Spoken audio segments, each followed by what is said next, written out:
시사평론가 김수민의 시선. 김수민 시사평론가와 함께하겠습니다. 김평론가님. 네, 안녕하세요. 김수민입니다. 아유, 새해 복 많이 받으세요. 네, 새해 복 많이 받으십시오. 아이고, 세상에. 아프셔가지고, 새 밑에, 또, 연초에, 액땜을 한 것이다. 남들은 그런 얘기 하겠지만은, 저는 이제 김수민 평론가 이원, 와병을 통해서, 그동안, 이 오만방자한 생활을 해온 것이 아닌가. 스스로 돌아보면서 거듭날 수 있기를 바라는 마음을 새해 덕담으로 대신하겠습니다. 네, 아무래도 아파가지고 일을 못하면서 집에 쉬고 혼자 있는 시간이 길어지지 않습니까? 예, 예. 이게 살다 보면은 사람이 자꾸 상대평가를 하게 돼 있거든요. 예, 예, 예. 그래서 스스로한테 문제가 있더라도 자기 주변에 있는 사람을 보면서 저 정도보다는 내가 낫지 않나. 내가 그렇게 잘못하고 살지는 않지 않나. 이렇게 생각을 하기 마련입니다. 그래요. 예. 제가 혼자 이렇게 돌아보니까 스스로한테 부족한 점도 많았던 것 같고. 예, 예. 그랬던 부분들이 미처 김용민 씨하고 같이 작업하고 뭐 방송 출연할 때에는 네. 저 사람보다는 내가 훨씬 낫지 않나. 뭐 이런 생각을 하다 보니까 네. 스스로 성찰을 잘 못했던 것 같아요. 무슨 이게. 알겠습니다. 예. 네, 요약하면은, 예. 김용민 씨가 제 시야에서 안 보이니까, 네, 자신을 더 제대로 성찰하게 된 것 같습니다. 제 시야에 보일 때는, 네. 스스로한테 문제가 있다고 생각이 들더라도, 예, 예. 저 사람보다는 훨씬 내가 잘 살고 있지 않냐. 이런 생각을 하기 때문에, 네. 예. 그래요. 반성을 못했던 것 같아요. 지난 한 주간 동안에 대한민국에서 시사평론계가 수민 프리존, 그리고 탈수민 많이 청정해졌어요. 예. 네, 그게 얼핏 보기에는 청정해 보이지만은 반드시 있어야 될 견제라든가 균형 이런 것들이 빠져버린 네. 나사가 빠져버린 듯한 그런 체계가 되는 것이기 때문에 네, 네. 너무 오랫동안 쉬지 않는 게 좋겠다라는 생각을 했었고요. 더 쉬어도 되는데. 그리고 저의 건강 악화가 더 길어질까봐 예, 예. 제가 없는 자리에서 김용민 씨가 저를 씹었을 가능성이 높다고 판단하여서 매우 아주 열렬히 씹었죠. 예. 그런가요? 예, 그렇습니다. 그래서 제가 김용민 씨 나오는 방송을 일체 듣지 않았습니다. 사실은 뭐 어떨 때는 귀가 간지럽기도 하고 분명히 내가 없는 동안에 한두 번 정도는 씹지 않았을까 이런 궁금증도 없지 않았지만 그걸 들었다가 직격탄을 제가 먹을 수도 있기 때문에 일단 놔두고 보자 이런 생각으로 듣지 않았어요. 네. 네. 알겠습니다. 예. 여간 우리 김수민 평론가 빨리 훌훌 털고 일어나셔가지고 저희 또 지도를 받아야 되지 않겠는가. 아직 좀 더 발표해야 돼요. 우리 김수민 평론가는 저한테. 네. 제가 더 밟히다 보면은 더 건강해지고 깡도 더 세지고 반격도 많이 하지 않을까. 예전처럼 그렇게 되지 않을까 기대를 해봅니다. 알겠습니다. 아이고 얼마나 힘들었으면. 그 주변에서 뭐 와서 간병한 사람도 없었어요? 간병보다는 그냥 집에 식구들이 있었기 때문에. 지금 구미시구나. 네. 구미. 예, 지금 오늘 막 서울 올라왔는데요. 아하. 네, 제가 서울에서 혼자 있으면서 병을 얻은 게 아니라 이상하게 타이밍이 이상하게 돼가지고 구미에 내려가자마자 감기 심하게 걸렸어요. 그렇군요. 그래가지고 네, 또 방송을 쉬고 하다 보니까 구미에 계속 연말 연초에 있다가 이제 막 올라왔습니다. 예, 알겠습니다. 아이고 새해 복 많이 받으시고 특히 건강하시길 빌면서 자, 네. 우리 김수민 평론가 그 새해 첫 화두가 뭡니까? 첫 화두는 그냥 첫 방송이니까 네. 2019년 전망을 좀 해볼까 이런 생각을 했거든요. 좋습니다. 2019년 전망. 네. 기대가 됩니다. 김용민 PD님이 궁금하신 걸 저한테 물어보셔도 될 것 같고요. 진짜? 네. 알겠습니다. 우선 이거부터 한번 여쭤보겠습니다. 유시민 태풍 어떻게 보세요? 뭐 방송인, 평론가 유시민으로서 태풍이 부는 건데 안 그래도 뭐 오늘 이 얘기가 나오지 않을까 생각을 했고요. 지금 뭐 프레임이 유시민 대 홍준표 이렇게 주로 짜여지는 것 같아요. 아무래도 한 명만 놓고 얘기하는 것보다는 네. 2명 놓고 전혀 대조적인 사람을 놓고 얘기하는 것이 구미에 더 사람들한테도 맞는 것 같기도 한데 이 공교롭게도 2007년 대선 때 네. 뭐 많은 사람들이 재미없는 대선으로 기억을 하실 것 같은데 KBS의 한 프로그램에서 각 대통령 후보 진영의 한 명씩을 선술집으로 불러내가지고 그래요. 네, 거기서 진행을 한 적이 있었습니다. 저도 아주 재밌게 봤습니다. 그 사회를 조영남 씨가 봤죠. 조영남 씨가. 기억을 하시는군요. 그럼요. 거기서 유명한 말이 나왔잖아요. 그 홍준표 그때 이제 한나라당 쪽에서 나온 홍준표 전 대표 같은 경우엔 나는 누가 해도 노무현 대통령보다는 잘할 거라고 생각합니다. 그런 얘기를 했던 기억이 납니다. 많이 실소를 금치 많이 웃었는데요, 그때. 예. 네. 하필이면은 뭐 누가 해도라고 했는데 예. 뭐 하필이면 더 못하는 사람을 연달아 2명 시켰다는 건지. 글쎄 말이에요. 예, 그 두 사람을 한나라당에서 귀신처럼 찾아내가지고 후보로 추대했던 것이 아닌가 하는 생각을 하게 되네요. 예. 말씀하신 대로 그때 이명박 진영에서 홍준표 의원이 나왔었고, 그 다음에 문국현 후보에서 정범구 지금 독일 대사로 가 계시죠? 그렇죠. 예, 정범구 의원이 나왔었고, 민주노동당 권영길 후보 쪽에서 노회찬 의원이 나갔었고, 네. 그 다음에 이제 정동영 의원 쪽에서 유시민 의원이 그때 나왔었던 거죠. 정동영 쪽에서 나왔다고 말할 수 있을까요? 그렇죠. 후보별로 나온 것이니까. 같은 당이긴 하지만은, 정동영 씨를 뚜렷이 대변한 것도 없었던 것 같고, 그때. 예. 그렇게 대변할 맛이 나는 상황은 아니었던 그렇죠. 것이죠. 그건 사실 맞아요. 예. 두 분의 관계가 좋진 않았어요. 그 이후로도. 예. 예, 그렇죠. 어쨌든 그 당의 사람으로서 나온 것이라고 봐야 되겠고, 그때 재밌었던 거는 그 4명이 차라리 그 후보들보다는 훨씬 나았다는 그런 생각을 많이 했었어요. 예, 그때만 해도 홍준표 씨만 해도 이명박보다는 훨씬 나은 정치인이었기 때문에, 예, 그래서 사실 그때 대선이 재미가 없었는데, 네. 이명박, 정동영, 권영길보다는 홍준표, 유시민, 노회찬이 나왔으면 훨씬 재밌었겠다 이런 얘기를 방송 본 사람들도 많이 했던 것 같아요. 예.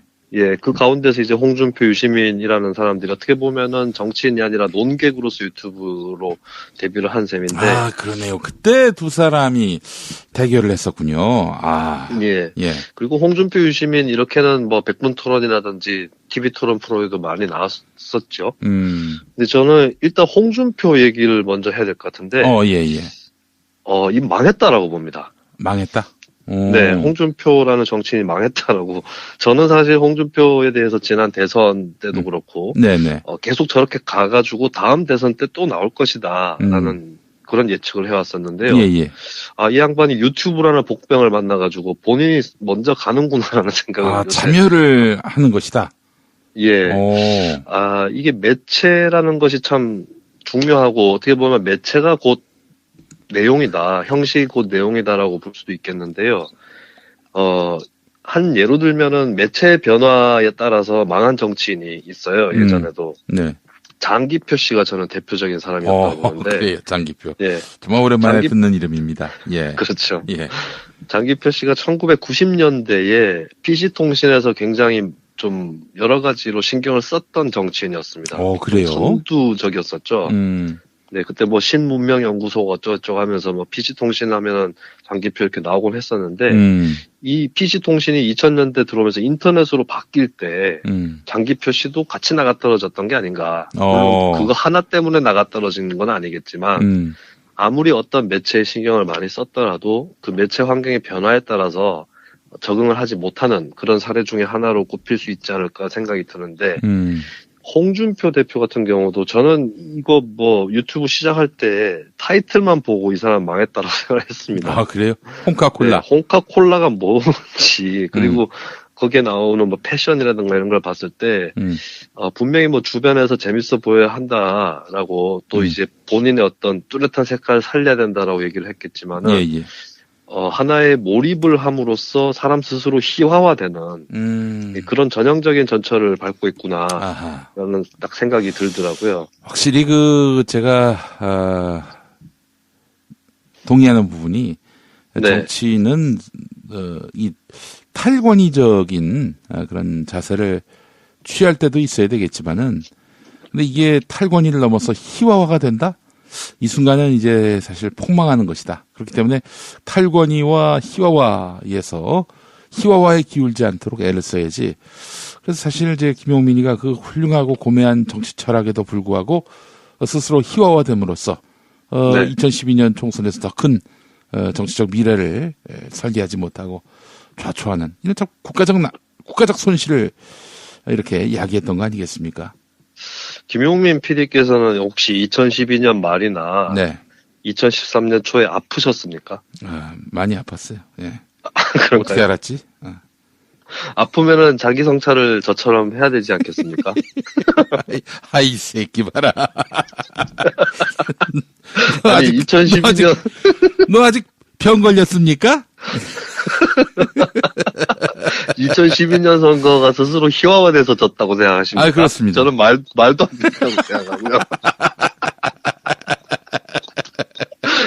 이거는 진짜 너무 패배의 원인을 좁게 해석하고 있는 게 아닌가.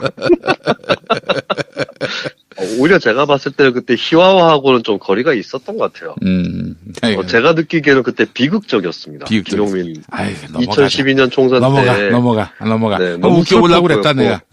이렇게라도 내가 희화화를 해서 잊으려고 하는 거야. 그러니까 넘어가자고. 넘어가. 다시 홍준표로 돌아가자고. 예, 돌아가기 싫은데. 돌아가, 좀 부탁해. 네. 희화화는 아니었어요. 그때 좀 슬퍼 보였다는 거. 알겠습니다. 김용민답지 않아 보였다는 거. 알았어. 넘어가. 예. 아까 전에 이제 요거 다 살리는 거죠? 그럼요. 살립니다. 예.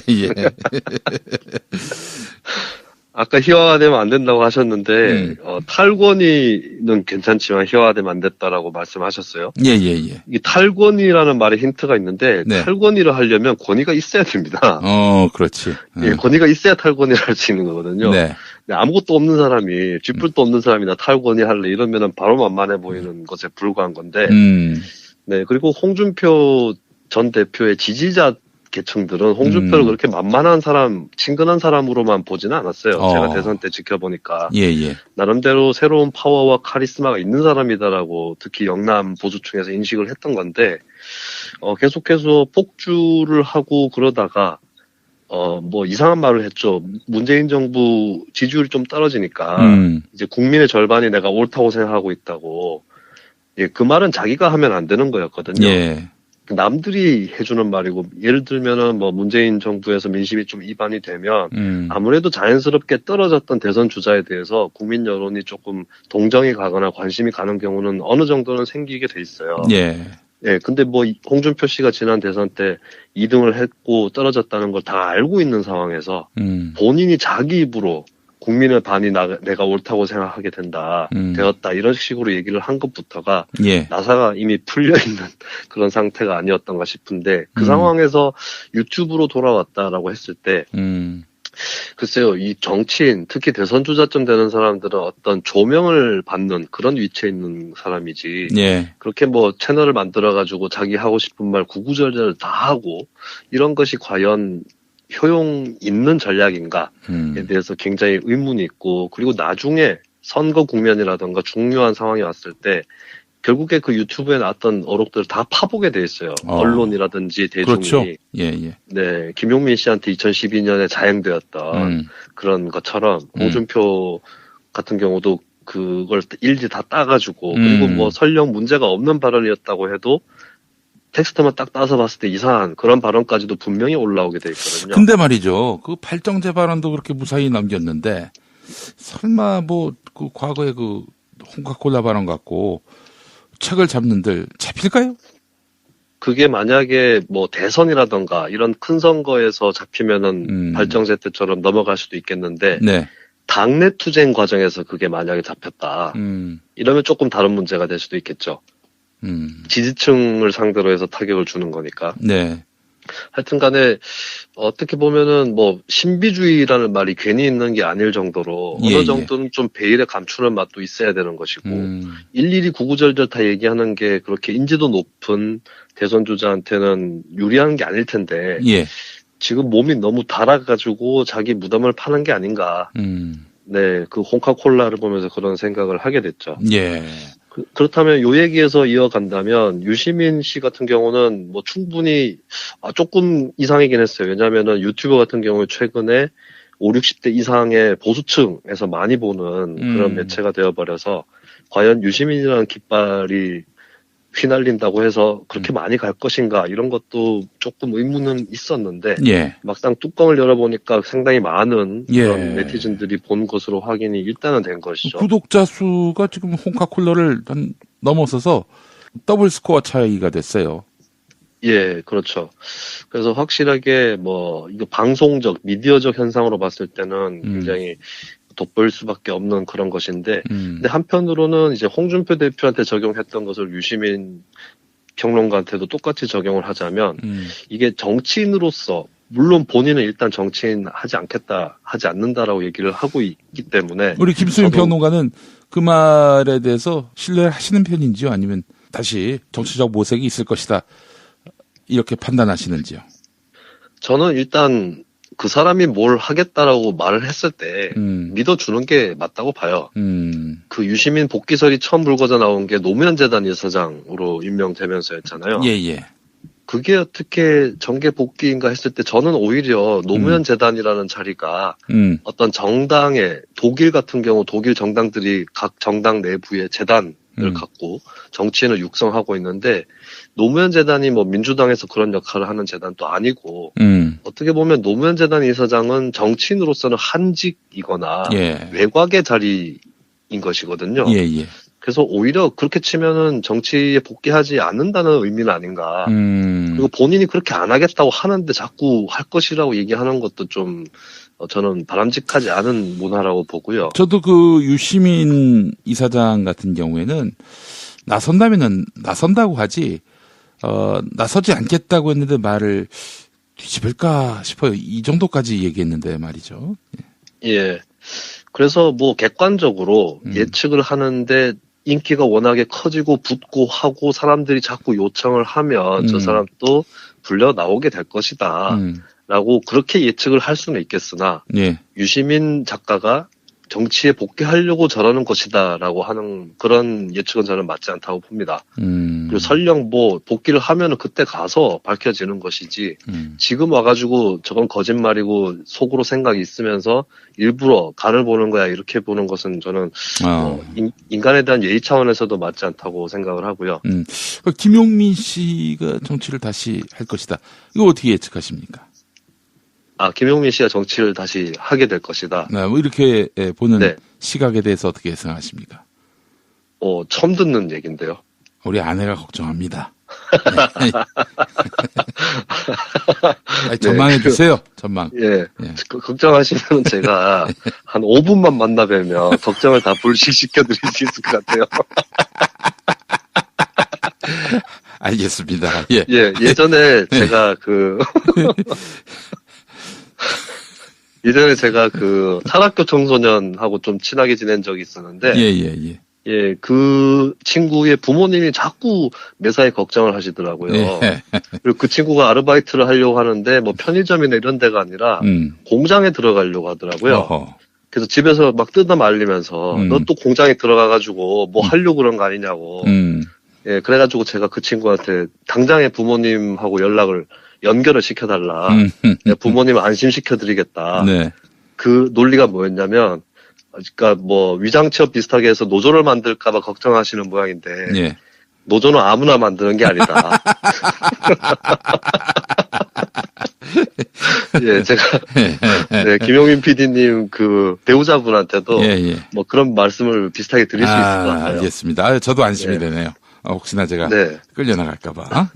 뭐 제가 봐도 김용민 PD가 정치를 하고 싶어 한다 이런 느낌은 전혀 못 받지만 설령 하려고 해도 할 수 없을 것이다라고 가족분들을 제가 안심시켜 드릴 수 있을 다행입니다. 것 같습니다. 그래요. 그건 뭐 조목조목 여기서 설명 안 해도 되겠죠? 사실은 이제 유시민 이사장이 정치에 나선다면은 이제 끌려나가다시피 해서 나가는 모양새가 될 텐데 그거는 유시민스럽지도 않을 뿐더러 그렇게 해서 끌려나가는 방식으로는 나가지는 않을 거예요. 그런데도 사실 지금 40만에 이르는 유튜브 구독자 이거는 그 유시민이 다시 정치해주길 바라는 그런 분들의 또 욕망도 있는 거 아닌가요? 그거는 분명히 있을 것 같아요. 그리고 유시민 씨가 굉장히 여러 가지로 이미지가 개선됐던 것이 사실이고 유시민 씨를 극심하게 비토놓을 수 있는 그런 층들도 상당수가 뭐 저 사람 괜찮은데 그렇게 나쁘지 않은데 라는 쪽으로 많이 돌아서기도 했던 것 같아요. 그래서 여러 사람들이 지적을 하는 거지만 공통적으로 네네. 중도 보수층한테도 인기가 괜찮다. 그런 진단들이 또 나오고 있죠. 그건 왜 그럴까요? 그 합리적으로 그 방송에서 그 토론을 하는 그런 모습 때문인가? 합리적인 논거로 토론하는 모습에 이 유시민 이 사람 그렇게 뭐 치우치거나 혹은 뭐 자기밖에 모르는 사람이 아니네. 뭐 이런 인식을 심어줘서 그런 건지.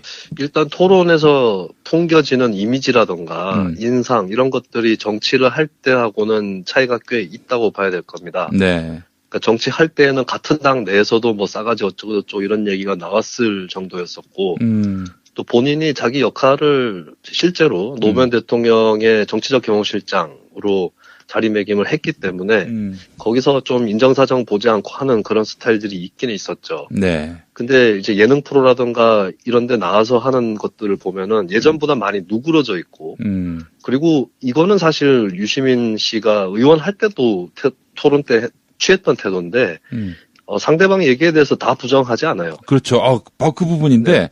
처음에는 네. 상대방 의견에 대해서 자신이 동조하는 바 이런 것들을 탁탁탁탁 짚는데 이 토론하는 그 상대방이 기분 나쁘지가 않아. 그리고 도리어 자기도 정리가 안 되는 거를 유시민 네. 그 이사장이 정리를 해주니까 또 그 토론 상대자로서 권위를 인정해요. 권위를 인정하게 예. 해요. 예. 그 부분이 사실 유시민 토론의 아주 강점이다. 이렇게 볼 수 있을 것 같아요. 예, 그 의원 현업 때도 사실 그랬던 태도를 취했었습니다. 잘 보면. 네. 전용욱이랑 토론을 하더라도 예. 뭐 이런 말씀은 맞는 것 같다 인정을 하는 그런 태도를 취하면서 근데 그 말은 맞는데 그 말이 맞는 것을 연장해 나갔을 때 조금 다른 결론을 도출시키는 예, 상대방의 어떤 논리를 긍정하면서 자기 논리를 펴는 이런 방식들을 폈었던 것이죠. 예. 근데 이제 사람한테 한번 이렇게 프레임이 씌워지면 예. 그걸 벗겨내기가 어려워서 그렇습니다. 아마 정치를 하는 동안에는 싸가지 없다 혹은 독선적이다 이런 평가를 좀 면키가 어려웠던 것 같아요. 근데 이제 정치 끝나고 나서 특히 이제 조금 더 해설에 가까운 뭐 비교적 그런 위치로 가다 보니까 더 본인 또 얘기할 수 있는 거리도 많아지고 그리고 특별히 뭐 나를 세우지 않아도 되는 뭐 그런 상황도 있었던 것이고 썰전 같은 경우는 전원책 변호사의 덕을 유시민 씨가 또 보기도 했어요. 제가 전원책의 덕을 봤다? 예. 왜냐하면 전원책이 더 싸가지 없고 독선적이기 때문에. 예. 예. 그리고 이제 그 우리가 알고 있는 김갑수 문화평론가. 예. 예, 그분이 다른 방송에서 전원책에 대해서 증언하신 걸 들었거든요. 예. 예, 굉장히 이제 아나무인의 사람이었다라는 증언인데, 그때 다들 궁금했을 거예요. 그럼 썰전에서 봤던 그 모습은 무엇인가? 근데 이제 전원책이 이제 뭐 유시민 하면 유판서 이런 별칭으로도 많이 부르듯이 조금 권력이 있는 사람한테 약하다라는 게 김갑수 평론가의 증언이었던 것 같고. 예. 근데 어쨌든 간에 유시민 전원책, 요 케미는 괜찮았던 것 같아요. 특히 유시민 작가한테는. 예. 그래서 이제 유시민 좀 중화된 듯한 그런 인상도 많이 줬던 것 같고. 근데 저는 이러저러한 의미에서 유시민 본인이 자기가 정치에 적합하지 않다라고 생각을 할 거라고 봐요. 왜냐하면 예전에도 김대중 전 대통령이 92년 대선 패배를 하고 정계 은퇴를 했을 때 가장 뜨겁게 그 정계 은퇴에 대해서 찬양했던 그 신문이 바로 조선일보였습니다. 예. 조선일보의 그때 그 찬양은 진짜 목풀이인격 거의 전두환 찬양한 것보다 더 심하게 김대중을 찬양했었는데 네, 그러나 그 김대중 전 대통령이 정계로 복귀할 때 다시 조선일보는 옛날에 그 조선일보의 태도로 돌아가서 공격을 해야 되는 것이죠. 예. 마찬가지로 유시민 씨도 이거를 짐작하고 있을 것 같아요. 자기가 정치를 한다고 결심을 하고 정계로 복귀하는 그 순간부터 자신에게 좀 좋게 돌아선 듯한 사람들이 다시 옛날처럼 적대적으로 돌아설 수 있을 것이다. 네, 자신한테 주어졌던 인기의 상당 부분이 어떤 정치의 현실 속에서 주어진 인기가 아니라 예능인, 스타로서의 주어졌던 인기, 라는 것은 본인이 잘 알 거라고 저는 생각을 합니다. 예. 그리고 이제 저는 뭐 이거 본인이 알든 모르든 박하게 평가할 수밖에 없는 부분은 저는 2008년도 총선 때 유시민 씨가 대구에 내려가가지고 출마를 했었죠. 예, 예.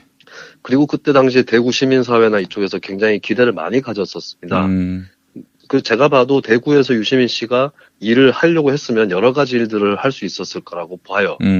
일단 거기는 뭐 대학교들도 있으니까 이를테면 뭐 대놓고 얘기하면 경북대학교 이런 데서 겸임 교수로 계속 학생들 만나고 강의도 할 수 있는 것이고요. 또 뭐 문화예술이라든가 이쪽하고도 교류할 수 있는 것이고 계속해서 정치를 했으면 대구 사람들이 처음에 마음을 잘 안 열어줘서 그렇지 부단하게 계속 두드리고 받고 하면은 열어준다. 이게 김부겸 의원 당선에서도 증명이 됐거든요. 예, 예. 저는 유시민 씨 계속 대구에서 활동했으면 국회의원도 했고 잘하면 대구시장도 했다고 보는데 근데 본인이 그때 낙선하고 바로 그냥 다시 서울로 옮겨가 버렸던 것이죠. 그리고 말 못할 사정이 있진 않았을까요? 말 못할 사정인데 그렇게 가볍게 들어왔다가 나가도 되는 건지 그리고 뭐 정치 자체를 그만둔 것이 아니라 2010년에는 또 경기도지사에 출마를 했기 때문에 예. 그래서 이게 정치인으로서의 깡은 좀 많이 부족한 것이 아닌가. 그리고 유시민 씨 본인이 정치의 본질에 대해서 얘기할 때 굉장히 이 정치하고 하는 것의 어떤 비천함이라든지 그악스러움 이런 것들에 대해서 굉장히 강조했고 본인 스스로도 거의 몸으로 그걸 깨달았다는 티를 많이 냈었기 때문에 예, 예. 본인도 자기가 생각했을 때 정치인으로서의 그런 자질이라든가 깡은 부족할 것이다. 이런 생각을 할 것 같아요. 예. 그래서 현재로서는 저는 유시민 씨가 스스로도 나 정계에 나가야겠다 이렇게 생각을 안 할 것이라고 일단 보고 있고요. 예, 예. 근데 이제 이게 또 묘한 것은 정치에 뭐 확실하게 들어온 사람이 아닌 그렇다고 해서 정치하고 전혀 무관한 사람도 아니고 그냥 뭐 여느 언론인하고 똑같은 것도 아닌 그런 사람이 계속해서 정치평론을 이제 한다. 이거 자체는 굉장히 이제 긴장감이라던가 이런 것들을 선사를 하게 되겠죠. 올해에 뭐 가장 주요한 그러니까 정치인이 아니더라도 정치적 행위자로서 가장 주요한 그런 플레이들을 하지 않을까 이렇게 예상이 됩니다. 예, 알겠습니다. 유시민 태풍 한번 살펴봤고요. 자유한국당은 어떻게 될 것 같아요? 그리고 더불어서 문재인 대통령 지지율 또 향후 국정 주도권 이건 어떻게 될지 사실 신재민 건까지 살펴보면은 취약하다. 그동안 지지율에 너무 기대왔던 측면이 있는 게 아닌가 그런 생각도 들었고요. 네, 2019년은 재보선 빼고는 선거가 없는 해라서 그렇죠. 네, 이게 또 어떻게 전개될지, 이게 선거가 있으면은 강의 흐름 중에서 보가 있거나, 뭐 이런 식으로 해가지고, 대충 어떤 주기로 어떻게 흘러가는지 예측이 되는데, 선거가 없는 해일수록 오히려 불확실성이 대단히 높은 것 같아요. 그럼 저는 이제 문재인 정부 지지율에 대해서 이런 얘기를 하고 싶습니다. 예. 문재인 정부 지지율이 왜 떨어졌냐면, 그냥 떨어질 때가 돼서 떨어진 거라고 생각해요. 그러니까 뭘 잘못해서 떨어진 게 아니라 잘못한 게 없다고 얘기하는 것도 아니지만 네, 그래서 굉장히 호들갑 떨 일이 아닌 건데 한국 정치 자체가 굉장히 좀 요물이 돼버려서 네, 중간에 가다가 대통령도 잘 나가다가 막 떨어뜨리고 이런 것들이 이제 패턴화가 되어버렸어요.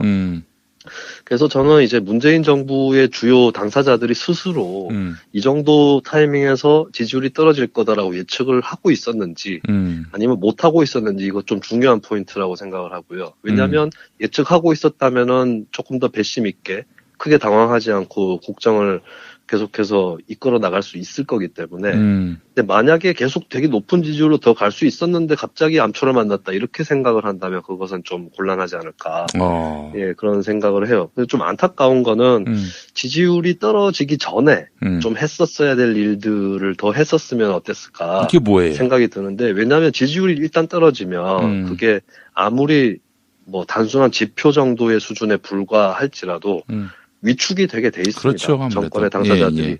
네. 그래서 이제 저는 지지율 떨어지기 훨씬 전에 임기 초반에 좀 질렀어야 될 일들이 있었을 것 같은데 몇 가지 좀 흘려버린 거는 안타깝다고 생각하고 대표적으로 저는 증세. 대표적인 네. 증세 같은 경우는 저는 골든타임은 집권 초반 대통령 되자마자였던 것 같아요. 그때 이제 한국 경제가 지금 봉착해 있는 여러 어려움들이나 이런 것들을 국민들한테 좀 솔직히 얘기를 하면서 또 복지라는 거는 지금 거의 피할 수가 없거든요. 여러 가지 경제적 해법들이 나와 있지만 예.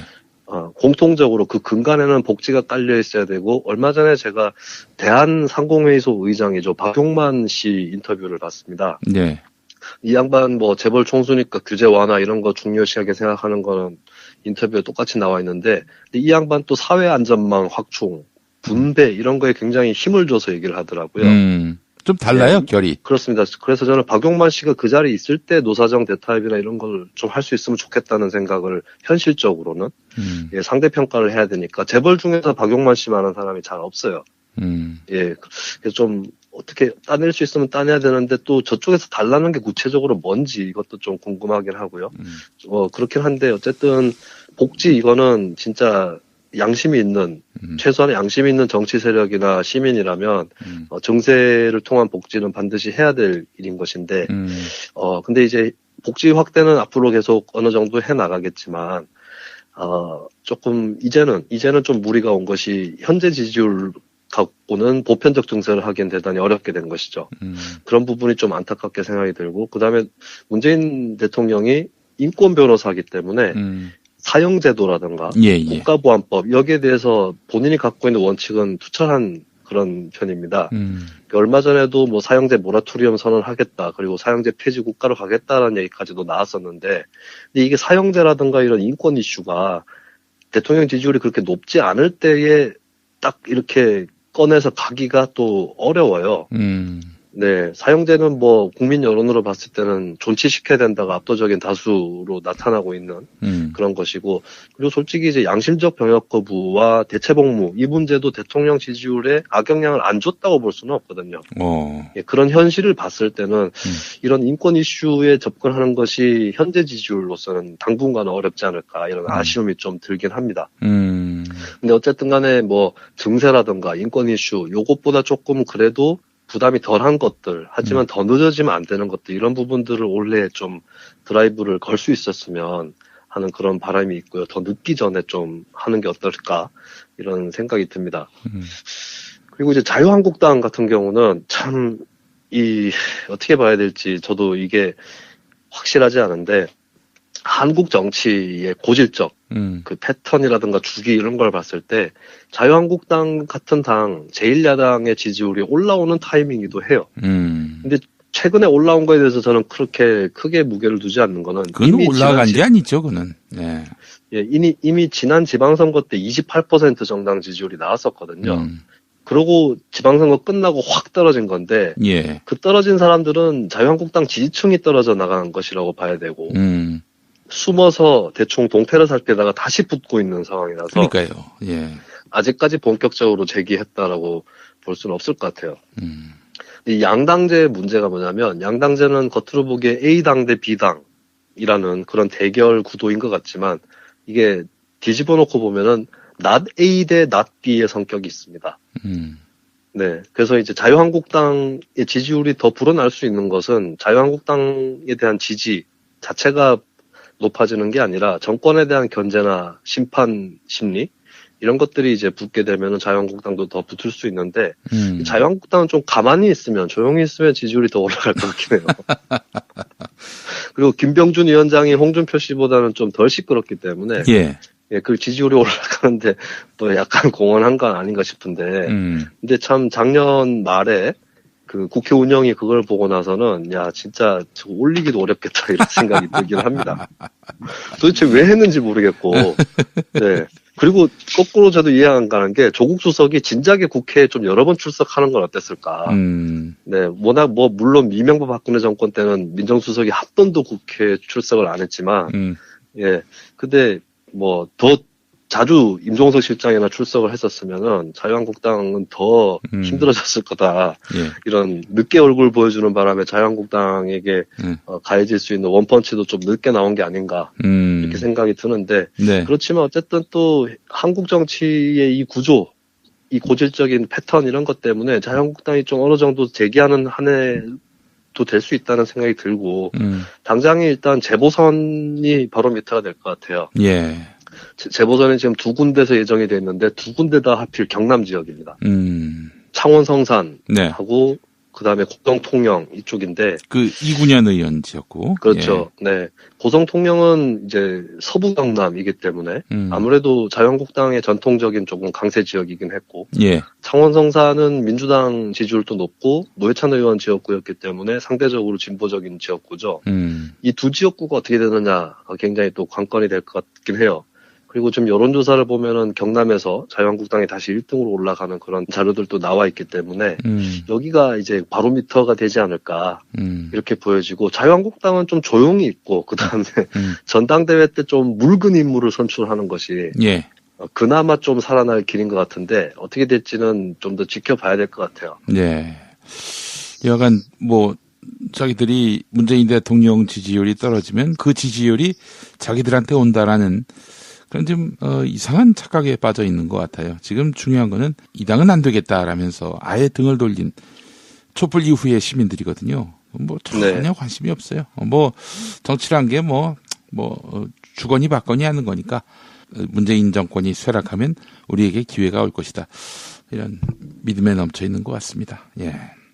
만약에 문재인 정부 지지율 하락 추세가 현재 나타나고 있는 게 아니라 2019년 가을쯤에 나타나고 있다. 예.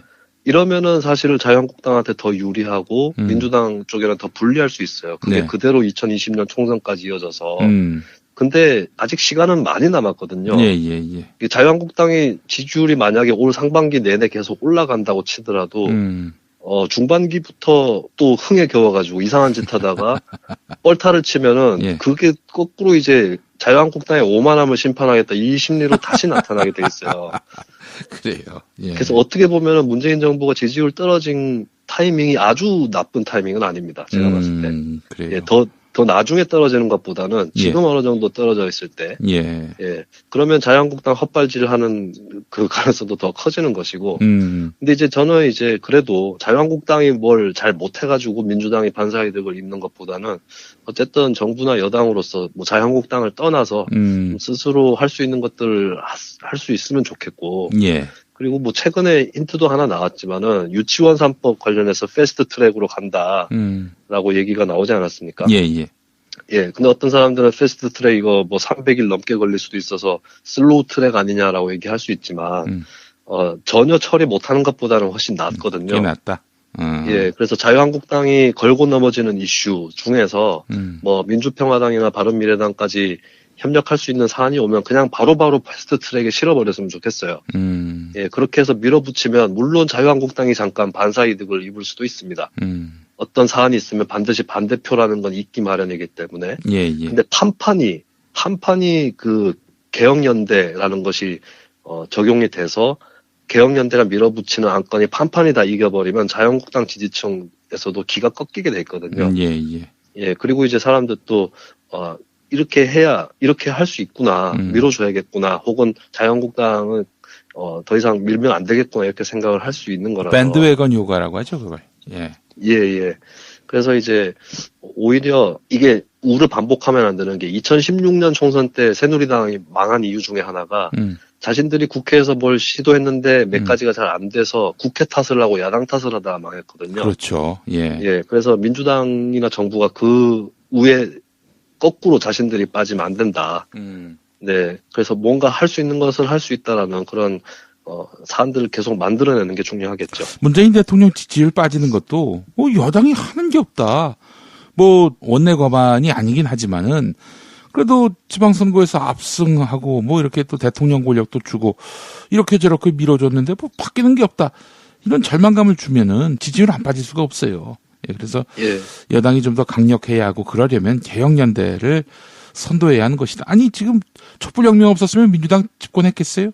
뭐 집권했을 가능성도 있겠지만은 문재인 대통령이 당연히 될 것이다라는 그런 믿음은 크지 않았겠죠. 예. 굉장히 어려운 싸움이 됐었을 것이고 대선 때. 자 하나만 더 여쭙겠습니다. 이재명 경기도지사를 어떻게든 이제 낙마시키려고 애를 썼던 그런 분들이 지난 토요일인가요? 문파 에이드인가?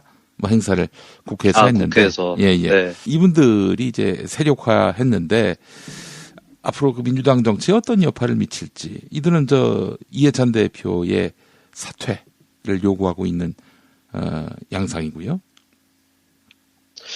문재인 대통령의 열성 지지층을 세력화한다라는 것 자체는 파괴력이 있는 거였어요, 원래. 예. 근데 저는 여기에 앞장섰던 예. 그 거간꾼 노릇을 했던 사람들의 무능을 얘기하지 않을 수 없는 게 무슨 민주당 전당대회 때 네.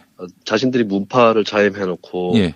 자신들이 민 후보가 2등도 아니고 3등이 되어버렸잖아요. 김진표 후보. 그러니까, 예. 이게 뭐 정할못이 아닌가. 정할못은 뭐예요? 정할못. 예. 정치를 할 줄 모르는 사람들, 못하는 사람들. 그러니까 굉장히 어떻게 보면 되게 많은 사람들이 그쪽에 힘을 실어줄 수도 있는 거였는데. 뭐 문파는 다 그런 사람들인 줄 알았어. 문파는 다 그쪽인 줄로 착각하게 만들었어요. 네, 자기들 스스로도 어떻게 보면은 뭐 그쪽 논객들도 보면 이게 좀 안에서도 더 갈라지는 예전보다는 그런 추세였던 것 같고. 그래서 김진표 후보를 그렇게 대표 선수로 띄우는 게 과연 맞는지 그게 옳고 그른 거 이거 떠나서 옳고 그름이야 본인들이 알아서 자신의 노선에 맞게 하면 되는 건데. 그렇죠. 후보 어떻게 관여해요, 그걸. 근데 전략적으로 그 김진표 후보한테 그렇게 뭉쳐져 있는 게 맞는 건지. 그런 의문도 많이 들어요. 그리고 그 중에서는 유시민 작가에 대한, 예를 들어서 유시민 작가에 대한 팬들도 꽤 있을 겁니다, 그 안에. 유시민 씨가 김진표 얼마나 싫어하는지 모르나 봐요. 어마어마하게 씹었죠. 네, 엄청 싫어합니다. 네. 거의 쪼다라고 얘기를 할 정도의 그런 사이였었는데. 네. 근데 어쨌든 간에 본인들이 당권이라던가 이걸 이기려고 하면은 세력을 더 넓혀가는 그런 작전을 펴야 되는데 끊임없이 쪼개는 그런 작전을 계속 펴면서 솔직히 극문이라고 많이 부르지만 이미 극문의 어떤 문의 의미가 없어져 버렸어요. 그걸 부르는 사람들이나 본인 스스로 자처를 하는 사람들이나 이게 어떻게 문재인 지지층이라고 볼 수가 있겠습니까? 문재인 지지층이 그렇게 좁고 그렇지 않은데 문재인 지지층도 굉장히 다양한 층으로 구성이 되어 있고 두텁게 되어 있거든요. 그걸 귀신같이 이렇게 결을 맞춰가지고 쪼개내면서. 그래서 뭐 국회의원 회관에는 사람이 많이 왔다고 하는데. 태극기 부대도 뭐 광장에 모으면 몇백 명 옵니다. 국회에서 그렇죠. 행사를 하더라도. 좀 그런 것 같아요. 태구에서 이완배 기자 행사했는데. 300명이 왔어요. 꽉 찼어요. 이게 사람 몇백 명 모았다고 그게 무슨 대세가 우리 편이다. 뭐 이렇게 생각한다면은 참 우스운 노릇이죠. 그거는. 대구에 가셨던 분들은 극배입니까? 극배 세력. 극배.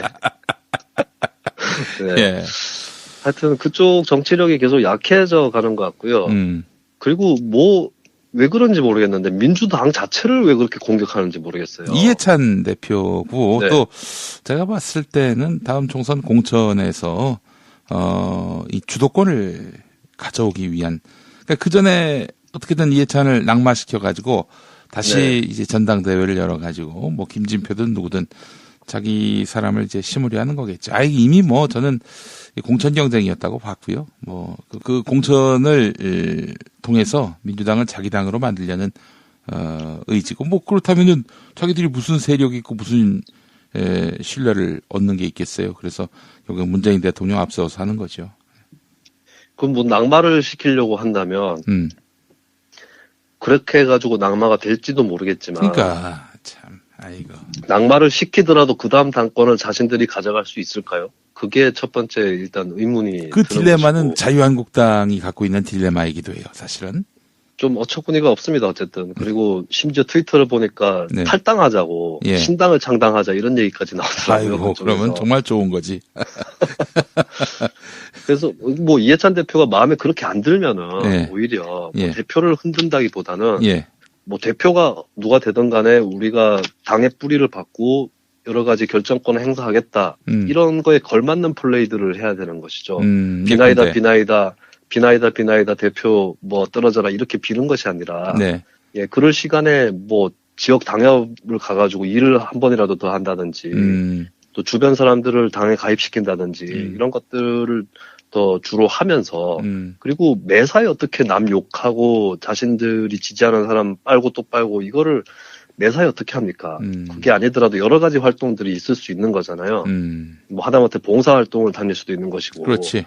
예. 나는 예전에 노사모가 아마 2004년 총선 앞두고 그때 그게 아마 조류 인플루엔자였을 거예요. 그때 막 노사모가 곳곳에서 모여가지고 치킨집 가서 털자. 그렇게 해서 장사가 안 되는 분들을 우리가 도와서 그분들에게 희망을 안겨드리자. 이 운동 펼쳤을 때 눈물이 날 뻔했다니까. 야, 이게 진짜 이 정치 운동이 보여줄 수 있는 가장 최선의 단면이 아니겠는가. 그 생각을 했었어요.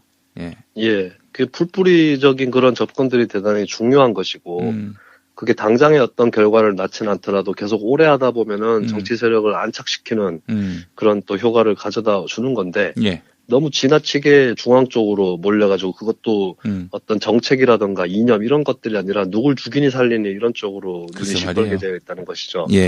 그 덕분에 어떻게 보면 이재명 지사의 몸값만 더 올라간 게 아닌가. 아니, 대권 후보 지지율이 더 상승세예요. 이거 뭐 어떻게 된 건지 이게. 아니, 뭐 한 거예요 도대체.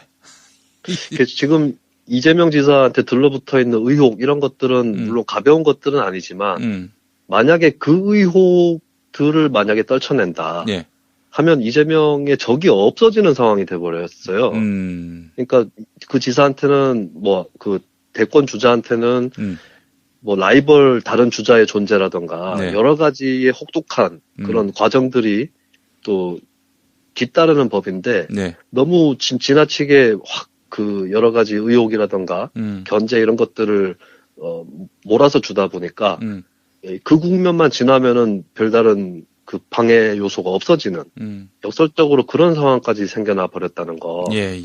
그 진짜로 그쪽에서 이재명 지사를 대선에서 어떻게 낙마시키고 싶다면은 뭐 그런 식으로 네거티브 하는 것뿐만 아니라 본인들이 뭐 좋다고 생각하는 대선 주자를 띄운다거나 그렇게 해서 해야 될 일인데 너무 지나치게 몰다가 보니까 판돈이 커져버렸어요. 판돈이 커져버려서 이재명 지사는 그것만 통과하면 잘하면 그냥 뭐 별 무리 없이 대통령 될 수도 있는, 물론 그걸 통과하는 것 자체가 굉장히 어려워 보일 수도 있겠지만 하여튼 뭐 그런 결과만 가져다 준 것 같습니다. 그들은 유시민 이사장을 또 미는 분위기인 것 같던데. 글쎄요. 아니 유시민 이사장을 밀 수가 없는 게 어쨌든 이해찬 대표가 좀 힘을 써가지고 노무현재단 이사장에도 앉힌 건데 이해찬 유시민을 떼놓고 얘기할 수도 없는 것이고. 글쎄 말이야. 결국에 또 유시민 이사장한테까지도 저주와 욕설을 남발하는 건 아닌가, 그 사람들이. 도리어. 그런 생각도 듭니다. 알겠습니다. 한 해 전망, 너무나 흥미롭게 잘 짚어주신 김수민 평론가, 수고 많이 하셨고, 건강한 모습으로 다시 만나죠. 그렇습니다. 제가, 김용민 PD와의 상대평가 때문에, 스스로에 대한 자성을 게을리 했었는데, 덕분에 며칠 동안 자신을 돌아보았고요.